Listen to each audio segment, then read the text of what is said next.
লোকসভার পর রাজ্যসভাতেও পাশ হয়ে গেল ওয়াকফ সংশোধনী বিল। বিলটির পক্ষে ভোট দিলেন 128 জন সদস্য, বিপক্ষে ভোট দিলেন 95 জন। রাষ্ট্রপতি দ্রৌপদী মুর্মু সই করলেই বদলে যাবে পুরনো আইন। আর সেই বিল পাশের পর প্রতিক্রিয়া জানালেন সাংসদ রাজীব ভট্টাচার্য। তিনি বলেন, ওয়াকফ বিল অন্যায় ও দুর্নীতির যুগের অবসান ঘটিয়ে ন্যায় বিচার ও সাম্যের যুগের সূচনা করবে। এই ওয়াকফ অনুমোদনের ফলে মুসলিম সম্প্রদায়ের মানুষ উপকৃত হবেন এবং বঞ্চিতদের প্রতি ন্যায় বিচার পাওয়ার রাস্তা আরো প্রশস্ত হয়েছে। এর জন্য প্রধানমন্ত্রী নরেন্দ্র মোদীকে ধন্যবাদ জানিয়েছেন সাংসদ রাজীব ভট্টাচার্য।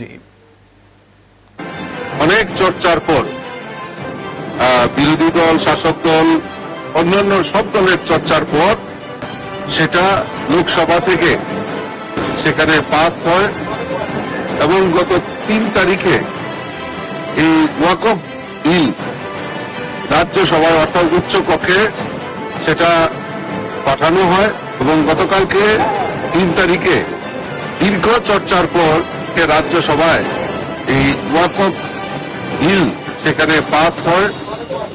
আমি ধন্যবাদ জানাই আমাদের দেশের যশস্বী প্রধানমন্ত্রী নরেন্দ্র মোদীজি, যে মোদীজির যে সংকল্প, যে বিকশিত ভারত এবং সমাজের প্রত্যেকটা অংশের মানুষের ডেভেলপমেন্টের কথা যে চিন্তা ভাবনা করছেন, আজকে এই ওয়াকফ বিল অনুমোদনের ফলে সেখানে আমাদের যারা গরিব অংশের মুসলিম সম্প্রদায়ের যারা দীর্ঘদিন ধরে বঞ্চিত ছিল, এখানে মহিলা বলুন এবং সেখানে মুসলিম সম্প্রদায়ের অনেক যারা গরিব অংশের মানুষ, তাতে তারা উপকৃত হবেন এবং যারা বঞ্চিত হয়েছেন তাদের প্রতি ন্যায় বিচার পাওয়ার যে রাস্তা সেটা হয়েছে।